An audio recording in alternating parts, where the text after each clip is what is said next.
USP. Novamente nós aqui, agora para falar sobre Direito Processual Civil 3, né? Hoje a gente começa as nossas aulas sobre recursos, né? Então o pessoal do quinto semestre começa a ver comigo hoje e nas próximas 2 semanas, né? Porque além de hoje nós temos mais 2 semanas e já encerramos o semestre, a coisa voou, apesar do coronavírus, mas a gente começa então as nossas aulas de recurso. Essa aula eu estou gravando no dia 14, tá? E seria a aula na qual nós estaremos presentes mesmo no dia 14. Esclarecimentos de dúvidas pelo e-mail que tem na tela de vocês, tá? E eu quero já informar que, sem falta, a partir da semana que vem, eu vou fazer os plantões, que já faz umas 2 semanas que eu venho prometendo que eu vou entrar ao vivo com vocês para dirimir as dúvidas que vocês tenham, né? Então, eu conversei com o professor Ângelo, já deveria ter entrado semana passada, não consegui. Essa semana, por questões de problemas particulares, eu não consegui entrar ao vivo, eu tive que me ausentar daqui da cidade, e no final das contas eu cheguei agora muito em cima da hora e não vai dar tempo para eu entrar ao vivo com vocês. Mas a partir da semana que vem eu estarei no horário de aula ao vivo para dirimir as dúvidas. Eu continuo fazendo as aulas gravadas, vou fazer assim pelas próximas 2 semanas, terminar o semestre com as aulas gravadas, mas quaisquer dúvidas que vocês tenham, de 2 uma, ou vocês continuam mandando como vocês têm mandado pelo meu e-mail, que eu esclareço sem nenhum problema, continuo esclarecendo as dúvidas pelo e-mail, ou então, quem quiser, pode então acessar o link que eu vou disponibilizar a partir da próxima semana para vocês acessarem ao vivo os meus plantões. Tá bom? Bom, como a gente vai começar hoje com recursos, vamos para a próxima tela.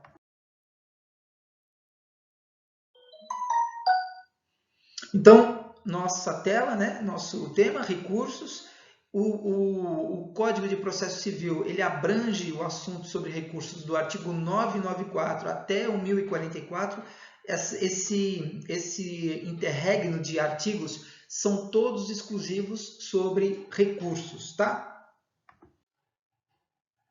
E, seguindo mais ou menos a lógica do código, eu vou, antes de entrar nos recursos em espécie, eu vou conversar com vocês sobre alguns recursos, a teoria geral dos recursos, né? Então, tudo que nós virmos aqui se aplica, nessa parte de noções gerais, ela vai se aplicar a todos os recursos de forma indistinta. Depois, quando a gente for falar sobre cada um dos recursos, é porque aqueles assuntos caberão apenas ao recurso, seja de apelação, seja de agravo, seja de embargos, aí nós vamos seguindo especificamente.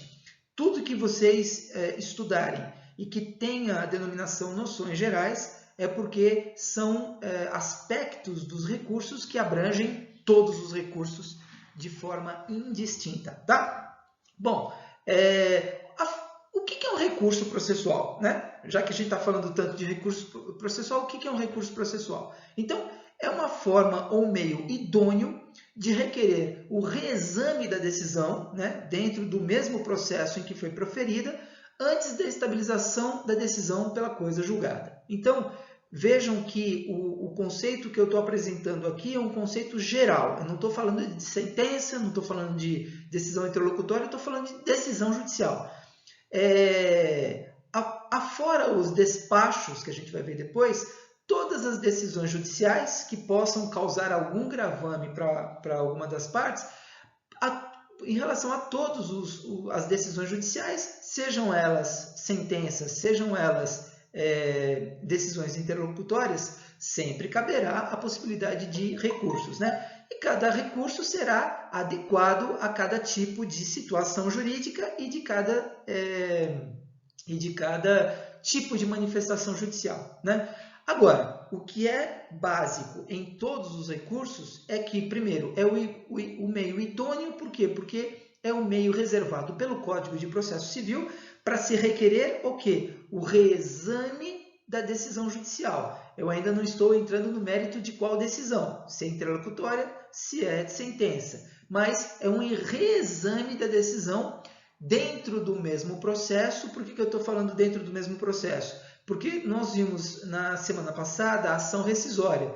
No caso de ação rescisória, nós estamos promovendo um novo processo para tentar rescindir uma sentença de um outro processo que já transitou em julgado. Nesse caso, não. Nesse caso dos recursos, que é a regra geral dos reexames de decisão, nos recursos eu tenho o direito de recorrer dentro do prazo previsto pela lei para o recurso. Uma vez que eu recorra dentro desse prazo e que eu atenda todos os pré-requisitos de cada um dos recursos, então eu terei a manifestação judicial de reexame da decisão. Tá? Se vai ser provido ou não o meu recurso é um outro problema, mas o juiz, os desembargadores ou os ministros, dependendo do recurso, eles vão se manifestar sem dúvida. Tá? E como eu disse, né, quer dizer, eles se manifestam antes da coisa julgada. Por quê? Porque não importa qual seja a decisão do juiz, se transitar em julgado aquela decisão, significa que não cabe mais recurso. Não cabendo mais recurso, eu tenho o quê? Eu tenho a estabilização da manifestação judicial, que não vai ser mais alterada. Tá bom? Bom, se eu estou falando que recurso, se a doutrina, né? Se a doutrina fala que o recurso é o meio idôneo para reexame da decisão judicial, de decisões judiciais, a pergunta é: quais são os atos judiciais decisórios passíveis de recurso? Né? Quais são as decisões do juiz sobre as quais, eventualmente, poderá caber recursos? Então, primeiro, o artigo 203 e aí vocês, por favor, pesquisem, todos esses números que eu estou colocando aí se referem aos artigos do Código de Processo Civil, tá? Então, assim, quais são os atos decisórios do juiz? Os atos decisórios são sentença, decisões interlocutórias e despachos. Quando eu falo em grau de recurso, eu insiro nesse rol os acórdãos, né?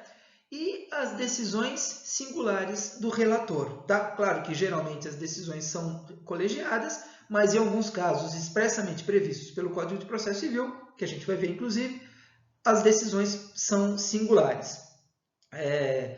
Todos esses atos decisórios serão recorríveis. Né? Então, da sentença, por exemplo, cabe apelação. Das decisões interlocutórias, por exemplo, cabe acórdão. Cabe agravo. Né? Dos acórdãos, dependendo de qual acórdão e de qual nível hierárquico do tribunal, poderá eventualmente ser um recurso especial ou um recurso extraordinário para falar dentro da esfera civil. Né? As decisões singulares do relator cabem agravo. Bom, o que significa dizer é que quando o artigo 203 fala de despacho, o despacho ele é um ato judicial, mas é um ato judicial de mera administração do processo. Esses despachos judiciais, eles não são recorríveis. Né? O artigo 1001 do Código de Processo Civil já diz: esses despachos judiciais não são recorríveis. E por que eles não são recorríveis? Porque eles não causam nenhum gravame para as partes, né? Porque eles apenas impulsionam o processo, eles simplesmente movimentam o processo. Então, como eles não são decisórios, por não serem decisórios, eles não causam gravame para nenhuma das partes, então eles não são recorríveis também. Um outro ato judicial que também não é recorrível é o ato judicial de última instância, ou seja, qualquer decisão prolatada pelo Supremo Tribunal Federal, né? Em último grau, porque inclusive existem alguns recursos internos do Supremo Tribunal Federal, previstos na Lei Orgânica do Tribunal, do STF, mas de toda forma vai chegar um momento em que haverá uma decisão sobre a qual não há previsão processual de recursos. Então, quando você chega ao ápice das decisões judiciais do Supremo Tribunal Federal, então aí não caberá mais recurso. Por quê? Porque não há mais recursos previstos em regra para essas decisões, tá? Depois vocês vão ver que esses atos decisórios de última instância, eles não são exclusivos de ocorrerem no STF. Por quê? Porque pode ser que também no STJ não haja possibilidade de recorrer para o Supremo Tribunal Federal, porque às vezes a decisão de última instância do STF fazem referência apenas a leis infraconstitucionais, a interpretação de leis infraconstitucionais. Se não houver questões constitucionais a serem suscitadas, então é o STJ, que é o último grau de jurisdição, e não o STF, porque no STF só caberá recursos que tenham pré-questionado desrespeito ou inobservância ou interpretação transversal de regras constitucionais, tá? Mas isso vocês vão, com o tempo, inclusive, se adaptando com essas circunstâncias, tá bom? Muito bem. Quando a gente fala de recurso, a gente também tem que observar e se debruçar por algum tempo sobre os efeitos desse recurso. E os recursos, eles têm basicamente dois efeitos. Isso serve para quaisquer recursos, tá? O efeito devolutivo e o efeito suspensivo. Isso previsto lá no artigo 995 do Código de Processo Civil.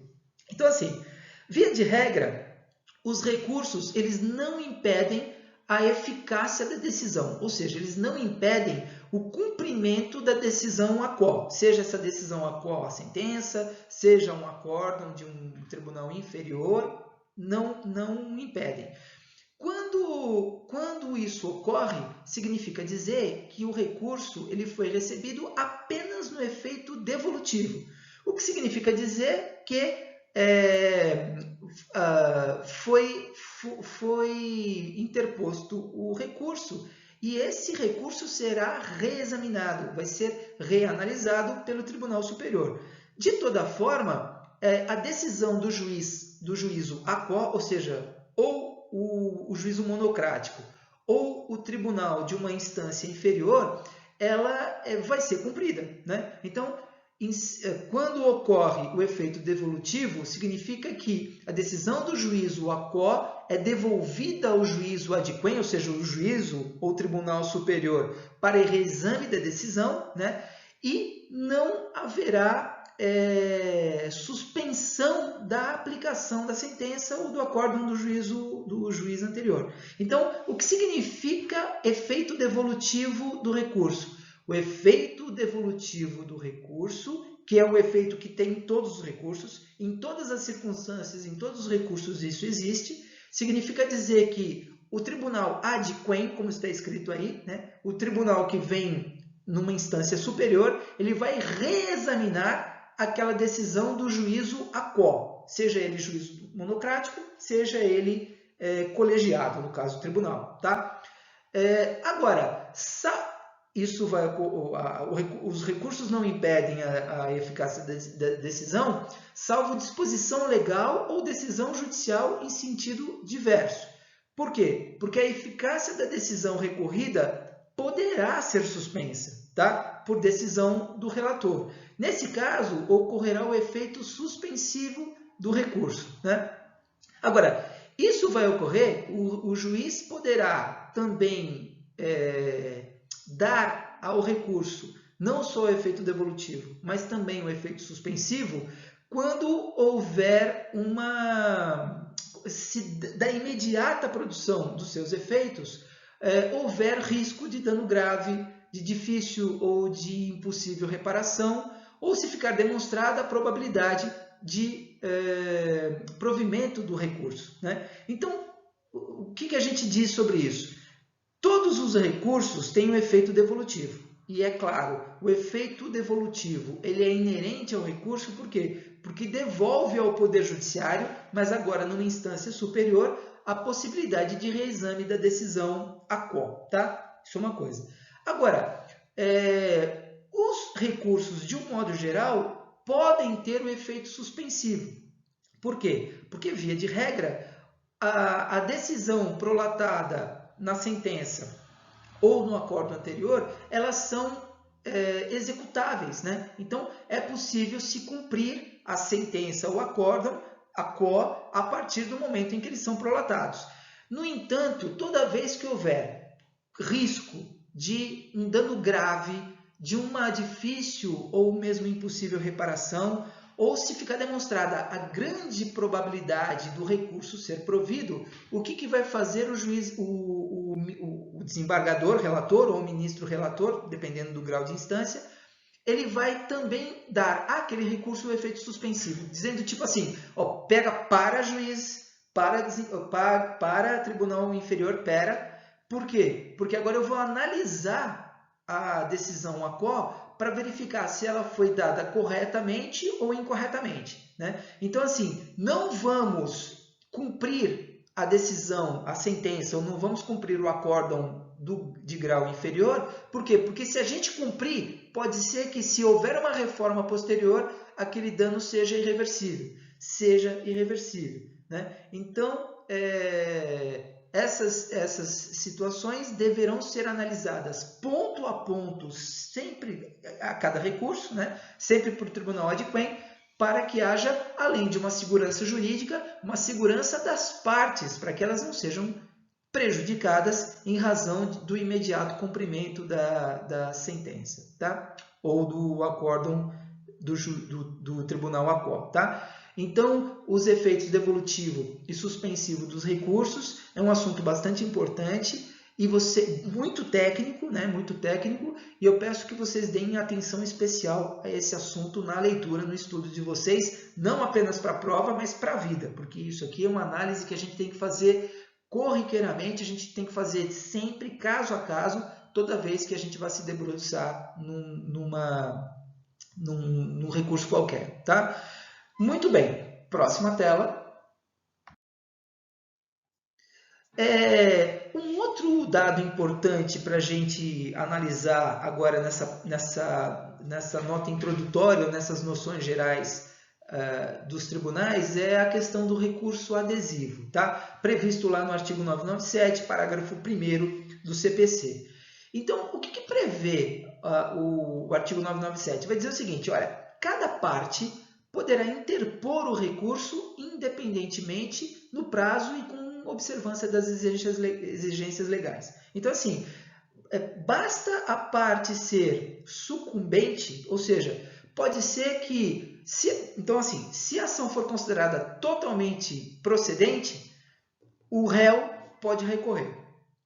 Se a ação for julgada totalmente improcedente, o autor pode recorrer. Se de repente a procedência for em parte da ação, significa que tanto o autor quanto o réu sucumbiram em alguma parte. Ou seja, de todos os pedidos feitos pelo autor, alguma coisa ele ganhou, outra coisa ou outras coisas não. Então, quando ocorre a procedência parcial da ação, então isso abre oportunidade, né? Isso dá aso para que ambas as partes recorram dentro daquilo que eles perderam, né? Acontece o seguinte, que quando ocorre essa sucumbência parcial de ambas as partes, ou seja, sendo vencidos autor e réu, ao recurso interposto primeiramente por qualquer uma das partes, poderá o outro aderir. O recurso adesivo tem esse nome porque a lei dá essa expressão, né? A outra parte que propôs o recurso após a propositura do primeiro recurso, ela poderá aderir a esse recurso para que ambos os recursos subam para o tribunal ad quem. O que significa dizer o seguinte, em primeira instância, quando o juiz prolata a sentença, se o juiz prolatar a sentença com procedência parcial do pedido, o que vai acontecer? Começa a correr, a partir da publicação dessa sentença, o prazo de 15 dias para ambas as partes apelarem. O autor vai apelar naquilo que ele perdeu, o réu vai apelar naquilo que ele perdeu, considerando que ambas as partes foram vencidas parcialmente. Acontece que dentro desses 15 dias, qualquer uma das partes poderá promover o recurso primeiro, né? Então, 5 dias depois o autor promove, Ou o autor não promoveu 5 dias depois, então foi o réu quem promoveu primeiro 10 dias depois. Ou seja, o que eu quero dizer é que assim, o prazo de 15 dias, e vocês sabem muito bem, né, até meio que jocoso eu dizer isso, não é que no 15º dia eles vão propor, não é isso. É que dentro desses 15 dias, qualquer uma das partes poderá propor. Aí o que faz o juiz? Um exemplo, vamos supor que 5 dias depois, um exemplo só, poderia ser milhares de exemplos, mas um exemplo, 5 dias depois, o autor, ele interpõe um recurso de apelação. O que vai fazer o juiz? Porque a apelação, depois vocês vão ver, ele é interposto por petição para o juiz que prolatou a sentença. Não vai ser interposto direto para o tribunal, é para o juiz que prolatou a sentença. Então, o apelante, nesse caso o autor apelante, ele propõe, né, ele interpõe a apelação e aí o juiz vai aguardar o resto do prazo de 15 dias para ver se o réu também vai interpor a sua apelação. Como provavelmente ele vai interpor porque ele perdeu também uma parte, né, ele acabou sendo sucumbente parcialmente numa parte da ação, o que acontece? O primeiro recurso vai ser denominado apelação. O segundo recurso, que também é uma apelação, por ter sido interposto depois do primeiro recurso interposto pelo autor, então nós vamos chamar esse recurso de recurso adesivo. Veja, ele só vai ser chamado de recurso adesivo, por quê? Porque ele vai ser aderido ao recurso que foi interposto primeiro pelo autor, nesse caso, né? Poderia ser inverso, mas nesse meu exemplo, pelo autor, e ambos os recursos vão subir para o Tribunal de Justiça, entendeu? Então, na realidade, o primeiro recurso ele é uma apelação, o segundo recurso da outra parte também é uma apelação. Eu só vou denominá-lo tecnicamente, processualmente de adesivo, por quê? Porque é uma apelação que vai aderir ao primeiro recurso e ambos vão subir para serem julgados em conjunto pelo Tribunal Adquem. Por isso que a gente chama de recurso adesivo, tá? Aí depois eu vou pedir para vocês estudarem mais, se aprofundarem mais no recurso adesivo, porque tem alguns detalhes bastante técnicos que são importantes que vocês conheçam também, tá bom? Muito bem, a pergunta próxima é o seguinte, tá bom, qual que é o prazo para o recurso, tá? O Código de Processo Civil facilitou muito a vida do estudante de direito, do profissional também, mas facilitou muito a vida do estudante de direito, por quê? Porque agora o estudante precisa perder muitíssimo pouco tempo para decorar os prazos recursais, né? Por quê? Porque assim, fora os embargos de declaração, que tem 5 dias para serem opostos, todos os outros prazos recursais são de 15 dias, né? Então, assim, o artigo 1003, que vai falar sobre a tempestividade dos recursos, vai dizer exatamente isso. Excetuados os embargos de declaração, né, que conforme o artigo 1023 terá prazo de 5 dias para ser opostos, né? O prazo para interpor os recursos de um modo geral e também para apresentar as contrarrazões, né, para a resposta desses recursos, é padronizado em 15 dias. Contado do quê? Contado da data em que os advogados, a sociedade de advogados, a advocacia pública, a defensoria pública ou o Ministério Público forem intimados da decisão. Essa intimação da decisão poderá vir tanto na própria audiência, quando a decisão for prolatada na sentença, né? na audiência, desculpa, quando ela for prolatada na audiência, as partes já saem intimadas da sentença e a partir daquele dia que começa a contar o prazo, esses prazos que a gente está falando, o primeiro dia a ser contado é o primeiro dia útil após a intimação, né? Ou então, quando ela não for proferida em audiência, quando ela for publicada no Diário Oficial, seja o Diário Oficial do Estado, seja o Diário Oficial da União, tá? A depender se a gente está falando de justiça estadual, Diário Oficial do Estado, ou se a gente estiver falando de justiça federal, no Diário Oficial da União, tá? Então, em relação à tempestividade dos recursos, todos os recursos têm 15 dias para serem interpostos, né? E também para resposta por via das contrarrazões desses recursos, tudo foi padronizado por 15 dias, exceção feita aos embargos de declaração, que é um recurso muito simples, bem mais simples do que todos os outros. Então, por ser tão simples assim, é que o Código de Processo Civil reservou apenas para os embargos de declaração 5 dias para interposição. Tá? Só fazendo um comentário, antigamente, antes do Código de Processo Civil 2015, os prazos eles eram contados dia a dia, né? Então eram 15 dias corridos, não importava se tinha feriado, se tinha sábado, domingo, era corrido. Hoje em dia, graças a Deus, para nós, né, que estamos assoberbados de tarefas, a milhões, né, milhões de tarefas, então hoje começa a se contar a partir do primeiro dia útil após a intimação da decisão e o prazo de 15 dias e de 5 dias, tanto faz, eles serão contados excluindo os feriados e os finais de semana. Então, assim, todos os feriados, e aí quando eu falo feriados, são feriados estaduais, né, ou nacionais, ou universais, né, que nem 25 de dezembro, dia 1º de janeiro e tal. Então, excluídos os feriados oficiais, né, e os finais de semana, então os 15 dias se estenderão por todos os dias úteis. Tá bom? Bom, o julgamento proferido pelo tribunal substitui a decisão impugnada no que tiver sido o objeto de recurso. Então, e aí o artigo 1008 que fala isso. Toda vez que houver um recurso, não importa, né, o que seja, se o recurso for provido, ou seja, se realmente os desembargadores ou os ministros entenderem que aquele recurso tem razão de ser, tem motivação, e for o caso efetivamente de reformar-se a decisão anterior, né, seja ela sentença, seja ela decisão interlocutória, seja ela acordo, não importa, então o julgamento proferido pelo Tribunal Superior, adquem, né, impugnará e substituirá a decisão naquilo que foi motivo do recurso. Tá? Ou seja,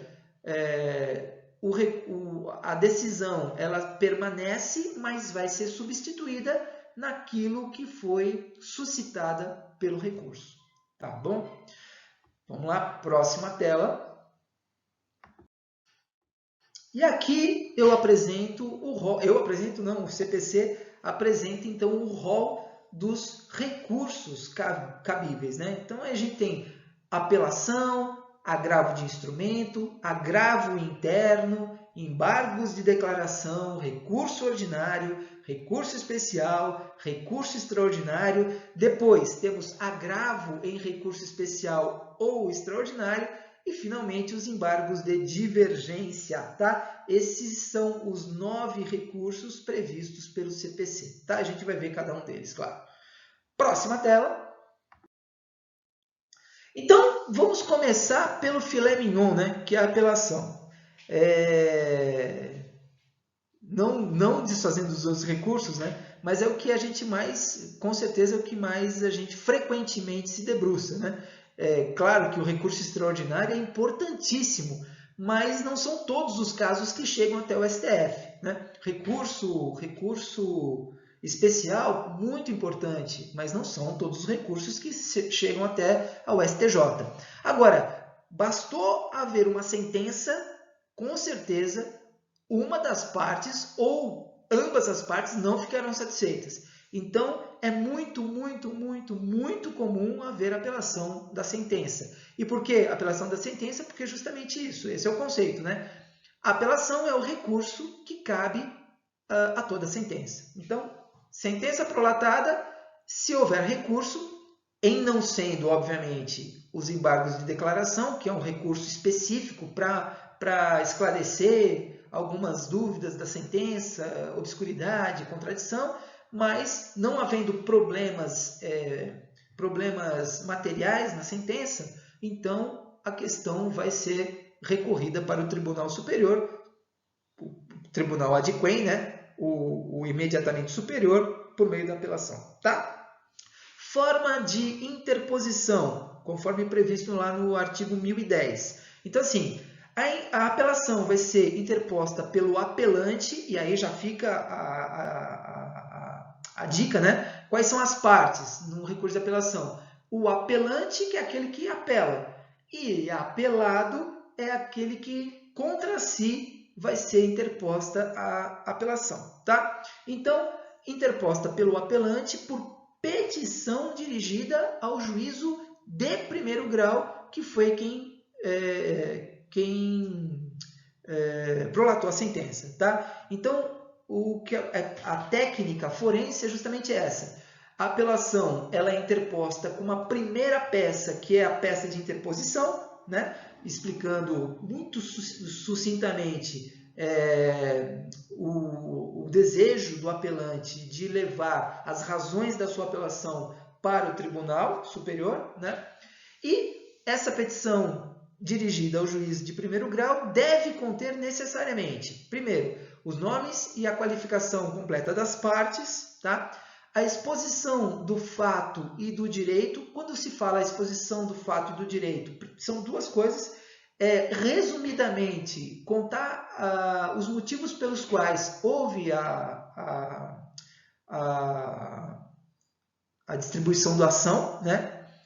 E também, muito sucintamente, explicar ao tribunal, principalmente ao juiz, o relator, que é quem vai receber, o porquê da insatisfação do apelante em relação àquela sentença que foi prolatada, né? No terceiro, as razões do pedido de reforma ou de decretação da nulidade da sentença. Então, aí sim, no inciso 3, é o momento em que o apelante vai desenvolver todo o seu raciocínio, né? Alegando questões jurisprudenciais, doutrinárias, de súmulas, vinculantes ou não, legais mesmo, para demonstrar ao tribunal o porquê que aquela sentença de primeiro grau está incorreta, né? Não atendeu aos princípios da justiça, tais quais aquelas referidas pela teoria geral do processo, né? E, finalmente, pedir uma nova decisão. Então, esses 4 itens, eles deverão necessariamente constar do instrumento das razões de recurso de apelação, tá bom? Muito bem.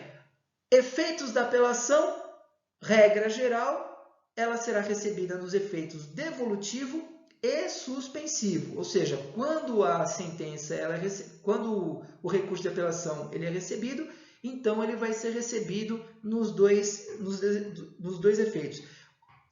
Como eu já falei lá atrás, efeito devolutivo, por quê? Porque o apelante está devolvendo ao tribunal adquém a oportunidade daquele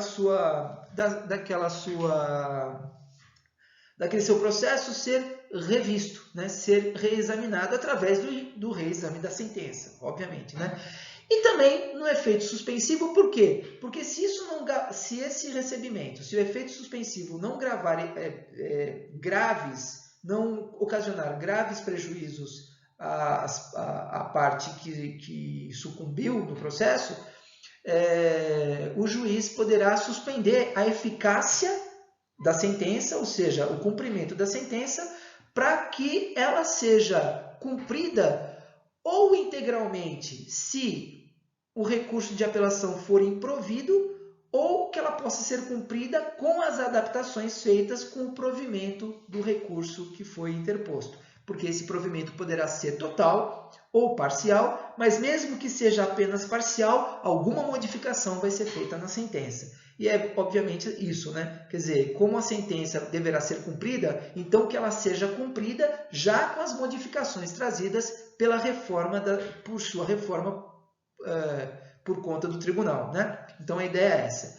Agora, a sentença, e aí uma exceção à regra, a apelação ela vai ser recebida apenas no efeito devolutivo e não mais suspensivo quando for interposta de sentença que, e aí uma lista trazida pelo 1012, o artigo 1012 do CPC que faz essa ressalva. Quando a sentença homologa divisão ou demarcação de terras. Por que isso? Primeiro porque é um cumprimento muito longo, né, para se fazer, né? E como a homologação e divisão de demarcação de terras, ela é um procedimento especial, cuja decisão ela é tomada com base em perícia técnica, então a probabilidade da sentença estar errada é muito pequena, entendeu? Então é por isso que o CPC ele diz que a sentença que homologa a divisão ou demarcação de terras, ela já pode ser cumprida imediatamente, mesmo que haja um recurso de apelação. Por quê? Porque a probabilidade desse recurso de apelação reformar a sentença é muito pequena. Justamente por quê? Porque a sentença ela é baseada sobre perícia técnica, que muito provavelmente não vai ser incorreta, né? Segundo, quando o recurso a apelação for interposta de sentença que condena a pagar alimentos. Bom, aí o motivo já é outro. É o seguinte, quando a sentença condena o réu a pagar alimentos, significa que o alimentando está necessitando de sobreviver. Como é uma questão de vida ou morte, de saúde para o alimentando, então o CPC prefere prefere correr o risco do erro, mas que o alimentando não morra de fome. Justamente é isso. Então, toda vez que houver sentença que condene o pagamento de alimentos, poderá, claro, haver o recurso de apelação, mas essa apelação será recebida apenas no efeito devolutivo e não no suspensivo, porque aquela sentença que condena alimentos vai ser cumprida, tá? Não vou entrar nesse mérito agora. Quando vocês tiverem direito de família, perguntem para o professor, se vocês responderem, perguntem para ele o seguinte: professor, mas e se o acórdão reformar totalmente a sentença? O que acontece com aqueles alimentos já pagos? Como é que resolve isso aí? Eu tenho a resposta, mas não vou dar para vocês, não. Dei uma procurada que é bem interessante a resposta, tá? Bom, terceiro, e também não é porque não queira, é porque não é assunto nosso aqui, tá? É assunto lá de direito de família quando vocês forem estudar alimentos, tá bom? Terceira situação, também a apelação será recebida apenas no efeito devolutivo quando a sentença extingue sem resolução do mérito ou julga improcedentes os embargos do executado. Por que isso? Porque, veja só, quando existe uma ação de execução, eu não sei se vocês já tiveram ação de execução, mas se não tiveram, vale a pena já a gente comentar, o processo de execução ele é um processo apenas satisfativo, ou seja, é um processo que ele transcorre sobre um direito que já é líquido, certo e exigível, né? Ele é líquido e ele é certo por quê? Porque ele é pautado em títulos executivos, judiciais ou extrajudiciais. Pode ser uma sentença, mas pode ser títulos de crédito, pode ser contrato, pode ser escritura pública, entendeu? Então, assim, são documentos que já têm o direito das partes totalmente estabelecido na própria cártula, no próprio documento, né? Como é o cheque, né? Então, o cheque eu sei quem é o credor. Pensem no cheque, né? Quem ainda já viu um cheque na vida, hoje está tão difícil, né?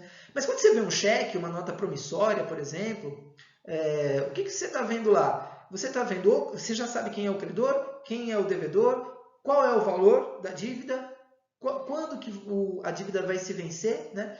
E quando essa dívida é líquida, certa, e já é exigível pelo vencimento da obrigação sem o seu referido pagamento, então a lei permite que o credor já o execute direto.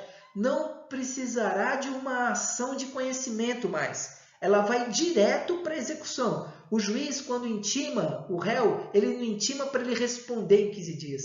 Ele intima para pagar em 3 dias, quando se tratar, obviamente, de dívida de quantia certa, né? Ou para ele cumprir a obrigação de dar, fazer, se abster no prazo que ele assinar, tá? Então, negócio já de cumprimento. Então, assim, como o direito do credor é muito certo. Não é absolutamente certo, porque pode ser eventualmente reformado na apelação. Mas como a probabilidade dessa reforma ocorrer é muito rara, então a própria lei diz só em se tratando de ações de execução, então só vai ser recebido no efeito devolutivo, tá? E quando a sentença julga procedente o pedido de arbitragem, então já se executa. Por quê? Porque isso vai ser direcionado para o árbitro julgar, até porque a arbitragem ela é decidida pelas próprias partes em contrato, né? Então, assim, a obrigação de um árbitro se manifestar, ela só ocorre quando as partes contratualmente inseriram no contrato a chamada cláusula arbitral, ou seja, uma cláusula que prevê a decisão daquelas circunstâncias contratuais por um árbitro e não pelo juiz. Então, assim, se o árbitro não se manifestou e a pessoa que se viu prejudicada no contrato, ela quer ser ressarcida daquilo, se ela procurar o Poder Judiciário, muito provavelmente o juiz vai dizer o seguinte: opa, aqui não. Vocês combinaram de que vocês decidiriam essas causas no árbitro, por arbitragem, e não no Poder Judiciário. Então, eu julgo o mérito da questão para direcionar a resolução dessa contenda pelo árbitro e não pelo Poder Judiciário, tá? Então, veja, isso só ocorreu porque já foi combinado no contrato a cláusula arbitral. Então, muito provavelmente, mesmo que haja um recurso, muito provavelmente o recurso vai confirmar a sentença, tá bom? Finalmente, cabe também apenas o recurso devolutivo quando a sentença que está sendo recorrida confirma, concede ou revoga tutela provisória, tá? Quando vocês, no sétimo semestre, vocês vão estudar as tutelas provisionais, e aí vocês vão ver qual que é a importância da tutela provisória, né? Antecipação da tutela, etc. Então, quando houver uma tutela provisória concedida, a sentença que confirma, concede ou revoga essa tutela provisória, ela poderá ser recorrida, mas se for recorrida, será recorrida apenas no efeito devolutivo e não haverá suspensão dos efeitos da sentença, tá? E, finalmente, artigo 1012, lá no finalzinho, inciso 6, toda vez que a sentença decretar interdição, ainda que o responsável pelo interditando recorra, esse recurso será recebido apenas no efeito devolutivo. E ele vai ser recebido apenas no efeito devolutivo, primeiro, porque o CPC prevê essa situação expressamente, e segundo, que é uma forma protetiva do interditando, né? Então, assim, se o juiz, com todo o seu conhecimento, achou por bem interditar uma determinada pessoa, é porque essa pessoa não tem condições de se autogerir juridicamente, né? Então, para proteger essa pessoa de não fazer caquinha por aí na vida dela, então tudo bem. Em razão da ampla defesa e em razão do princípio do duplo grau de jurisdição, o tribunal aceita a apelação e vai julgar essa apelação. Mas os efeitos interditórios da sentença, eles vão permanecer até o julgamento final do recurso. Tá bom? Beleza? Próxima tela. Bom, então vamos ver a parte procedimental, né, do recurso de apelação. Então, como é que se dá o recebimento do recurso no tribunal? Tá? Então, lembrem-se que a apelação caberá para os tribunais imediatamente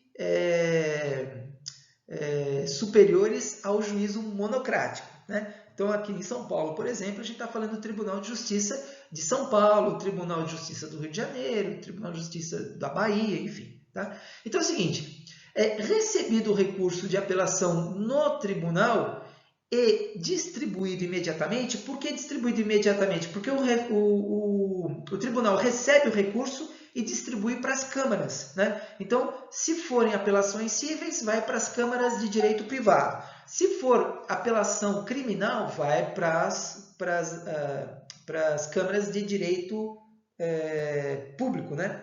Então, isso vai ser feito internamente. E, mesmo dentro das câmaras de direito privado, vai haver várias câmaras. Primeira câmara, segunda, terceira, quarta câmara. Então, há uma subdivisão interna. Então, o próprio distribuidor do tribunal faz essa distribuição para uma das câmaras. Feita a distribuição, quem recebe? O relator. Então, o relator recebe. E aí, de duas, uma. Ou o relator decide isso monocraticamente, sem o auxílio dos revisores, ou então o colegiado vai decidir, né? Com o auxílio, com a decisão feita pelo relator e pelos revisores. Lembrando aqui, eu não inseri aqui, mas é importante lembrar que o juiz, o desembargador relator é aquele que vai redigir o acórdão, né? Os desembargadores relatores, sempre em número de 3, então os outros 2 desembargadores, que são os revisores, né? Não relatores, os outros desembargadores revisores, eles vão acompanhar o relator ou eles vão divergir do relator. De toda forma, como a composição é ímpar, então ou o acórdão será decidido por unanimidade ou por maioria de votos, dando provimento ao recurso interposto ou negando provimento ao recurso interposto. Ou, eventualmente, dando provimento parcial ao recurso interposto. Tá bom? Muito bem. Então, veja, o relator vai decidir monocraticamente apenas nas hipóteses trazidas no artigo 932, incisos 3 a 5 do CPC, tá? Então, assim, quando que o juiz relator poderá julgar monocraticamente sem o auxílio e a interveniência dos juízes revisores? Bom, quando não conhecer do recurso inadmissível, quando o recurso foi inadmissível, ele simplesmente julga e encerra o acordo, né? Prejudicado ou que não tenha impugnado especificamente os fundamentos da decisão recorrida. Então, é ele, desembargador relator, que vai verificar o seguinte: é uma apelação? Porque se não for uma apelação, se for um agravo, então ele é totalmente deserto, porque ele não é deserto, ele é inadmissível, ele não pode ser admitido, porque não é o recurso adequado para aquela circunstância. Como eu estou falando de apelação, então não cabe agravo de sentença, né? Via de regra também, tá? A gente depois vai ver que há umas exceções, direito é cheio de exceções, tá? Mas assim, regra geral, o que cabe de sentença é apelação. Agora, pode ser que ele seja prejudicado. E ele seja prejudicado por quê? Porque ele pode ser prejudicado porque ele foi interposto fora do prazo, ou porque ele é deserto. Recurso deserto é aquele que foi interposto, mas sem o recolhimento das custas processuais inerentes a esse recurso, né? Bom, de toda forma, se o juiz relator ele verificar essas situações e também que não houve impugnação especificada de partes da sentença, ou seja, houve uma impugnação genérica, ele simplesmente dá improvimento do recurso, ele não conhece do recurso e ele já pega e já estanca a sua manifestação recursal logo de cara. E ele vai explicar por quê no próprio recurso, no próprio acórdão, né? Que ele vai dizer o porquê que o recurso é inadmissível, por que ele está prejudicado, ou por que ele entende que não houve impugnação específica da decisão recorrida, então ele pode agir monocraticamente. Ele também pode agir de forma monocrática quando ele nega provimento a recurso que for, e aí uma lista, contrário à súmula do Supremo Tribunal Federal ou do Superior Tribunal de Justiça ou do próprio tribunal. Ou seja, todas as vezes que aquele recurso quiser algo que contrarie súmula do STF, STJ ou do próprio tribunal recorrente, então o juiz simplesmente vai negar provimento. Tá? Reparem que no primeiro pontozinho lá, o juiz sequer conhece do conteúdo material do recurso. Aqui, ele conhece do material, do conteúdo material do recurso, mas nega provimento. Né? Ou então, ele nega provimento quando o recurso for contrário a acórdão proferido pelo Supremo Tribunal Federal e pelo Superior Tribunal de Justiça em julgamento de recursos repetitivos. Vocês devem saber, mas depois a gente vai comentar um pouquinho mais para frente sobre isso, que existem alguns recursos repetitivos. Por quê? Porque eu tenho um monte de recursos sendo direcionados para o STJ ou STF com exatamente o mesmo tema, querendo exatamente a mesma coisa. O que ele faz? O STJ e o STF decidem um ou dois processos e esses processos e essas decisões servirão para todos os outros processos e recursos que tiverem o mesmo tema. Né? Então, assim, se o recurso interposto ele for contrário a esses acórdãos que foram dados, prolatados em julgamento de recursos repetitivos, simplesmente o juiz negará provimento sem a necessidade de passar para os revisores. É uma questão de economia processual. Né? E, finalmente, também vai negar provimento a recurso que for contrário a entendimento firmado em incidente de resolução de demandas repetitivas ou de assunção de competência. Né? Então, toda vez que houver discussão sobre a competência de um ou de outro tribunal, mas para esse assunto o competente não é o STJ, é sim o STF. Se isso já tivesse sido resolvido, então simplesmente o juiz nega provimento, porque já houve uma resolução sobre esses temas pelos tribunais superiores. Quando eu falo tribunais superiores, eu estou me referindo a STF e a STJ. Tá bom? No mais, e aí próxima tela. No mais, não, tem mais uma situação. Ó. Ele também vai decidir monocraticamente, depois de facultada a apresentação de contrarrazões, né, ele der provimento ao recurso se a decisão recorrida for contrária à súmula do Supremo Tribunal Federal, STJ. Então, na realidade, sem me estender demais, mas assim, fica valendo esse ponto, por quê? Porque ele é correlato a tudo que eu falei em relação a outra situação, tá bom? Então, se no primeiro ponto lá atrás eu falei das razões, aqui cabe exatamente para as mesmas situações, só que referentes às contra-razões de recurso, tá bom? Então, é só para não repetir tudo de novo, porque é só uma questão de posicionamento processual, tá?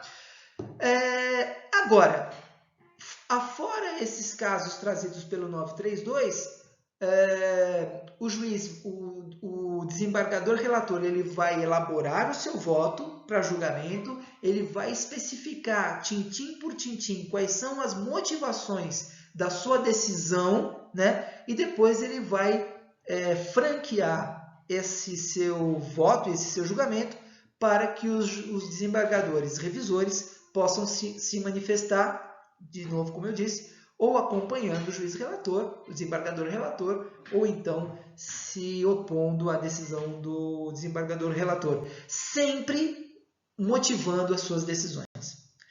Tá bom, gente? Muito bem. Próxima tela.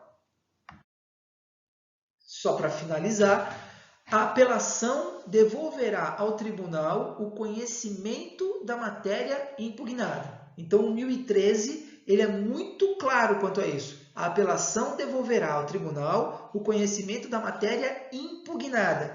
Por isso que eu falei lá atrás que o juiz relator ele simplesmente vai decidir monocraticamente quando isso não ocorrer. Ou seja, se não houver impugnação específica daquilo que da sentença o apelante está insatisfeito, então esquece. Ele perdeu a chance dele e a ação, o recurso ele será improvido. Tá? Então, sempre que houver a necessidade de promover uma apelação, tem que se fazer uma lista de tudo aquilo que o apelante está insatisfeito para poder se debruçar ponto por ponto sobre cada um dos itens da sentença que causou essa insatisfação ao apelante. Porque se faltar um ponto sequer, preclui-se o direito. Então não há mais possibilidade de se reformar aquilo. Só poderá haver uma chance de se reformar aquilo que foi impugnada de forma específica no recurso. Tá bom? Isso serve para quaisquer recursos, inclusive. Finalmente, o 1014 vai dizer o seguinte: as questões de fato não propostas no juízo inferior poderão ser suscitadas na apelação se a parte provar que deixou de fazê-lo por um motivo de força maior. O que significa? O artigo 1014 ele aparece no CPC por conta de quê? Porque é o seguinte: todas as questões de fato, todas as questões de fato, e quando eu falo questões de fato é o seguinte: quem é irmão de quem causou o acidente contra quem, qual que foi o prejuízo da pessoa, numa ação de cobrança ou numa ação de execução, quem é o credor e quem é o devedor, por que o devedor não pagou, ou por que ele pagou, por que o devedor está dizendo que ele cumpriu com a sua obrigação, em que pese o credor esteja dizendo que não, enfim, ações de alimentos, ações de divórcio litigioso, ou seja, toda aquela história contada pelo cliente são os fatos narrados em juízo, né? Eles serão depurados, né? Eles são lapidados, mas a história que foi contada no seu escritório pelo teu cliente, você vai interpretar com umas palavras mais bonitas e de uma forma mais clara, né? Mais sucinta para o juiz. Essas são as questões de fato. Acontece, e aí o que acontece? Decidida em sentença todas as questões de direito de fato, as questões de fato não poderão mais ser suscitadas do Tribunal de Justiça para cima. Então não se discute mais questões de fato, né? Não dá mais para se ouvir testemunha, não dá mais para se ouvir partes. As questões de fato estão resolvidas com o juízo monocrático. Pronto. Ponto. Mas o artigo 1014 da apelação vai dizer o seguinte: olha, poderá ser suscitada questões de fato na apelação, desde que o apelante prove que aquelas questões de fato não puderam ser ou não foram trazidas à baila em primeira instância por motivos de força maior, né? Então, para dar um exemplo para vocês, o autor de uma ação de execução, o autor ele alega que o devedor não pagou uma quantia de 50 mil reais. Muito bem. O réu, devedor, nos seus embargos do devedor, ele alega que essa dívida foi perdoado pelo credor. Foi perdoado, só que ele diz o seguinte: só que isso foi conversado.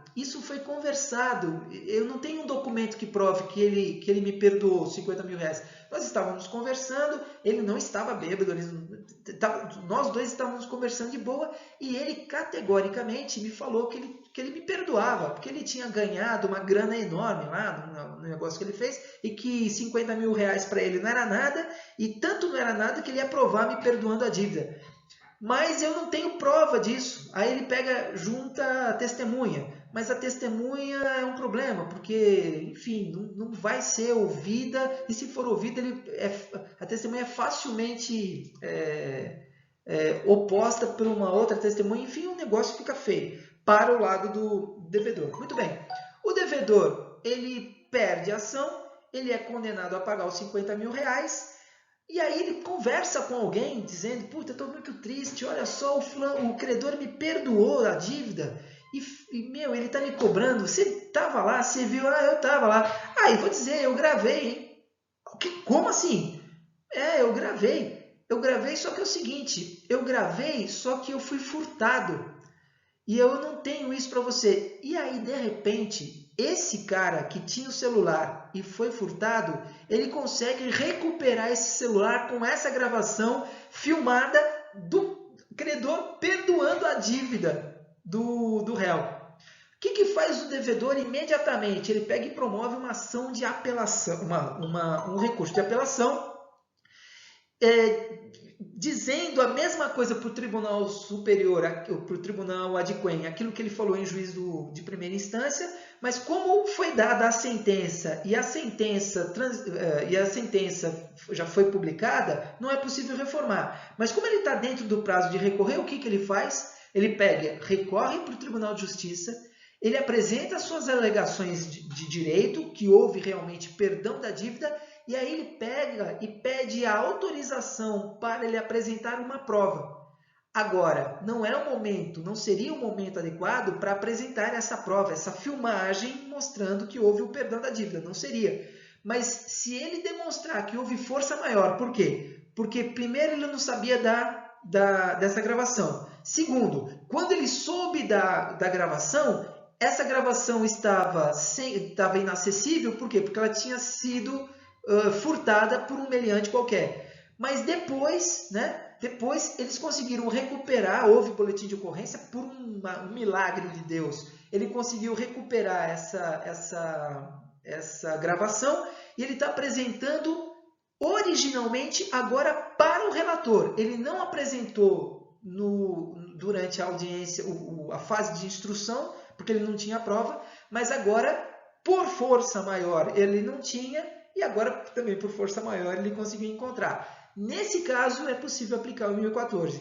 O desembargador relator ele vai analisar, não é comum, é muito incomum acontecer isso, mas nesse caso específico, pela força maior, ele vai analisar aquele documento, porque é um documento, é uma filmagem, é um vídeo, ele vai analisar o vídeo e se ele, relator, se convencer daquela prova, então aí ele vai julgar provido o recurso, considerando o perdão da dívida que foi feito pelo credor. Claro que o credor também vai poder recorrer, ele vai poder, se ele conseguir ir para as instâncias superiores, maravilha, mas nesse caso aplica-se a possibilidade do 1014. Caramba, gente, hoje foi longo o negócio. Bom, pessoal, então assim, hoje nós conseguimos então falar sobre a teoria geral dos recursos, maravilha, e também conseguimos falar sobre o recurso de apelação. Já estou bastante satisfeito, eu estou conseguindo ver que a gente vai conseguir falar de todos os recursos daqui para frente. Tá bom? Então, lembrando, pessoal, a partir da semana que vem, eu além da aula gravada, que vou continuar mantendo para a gente não se perder, para a gente manter esse nosso ritmo, tá? Mas aí a diferença é que vocês poderão tirar suas dúvidas tanto por via do e-mail, quanto presencialmente, não presencialmente, quanto virtualmente, mas ao vivo, no link que eu vou disponibilizar para vocês, com certeza, a partir da semana que vem. Tá bom, gente? Pessoal, muito obrigado. Hoje é quinta-feira. Bom final de semana para vocês. Um beijão e a gente se vê semana que vem. Tchau, tchau. Até mais.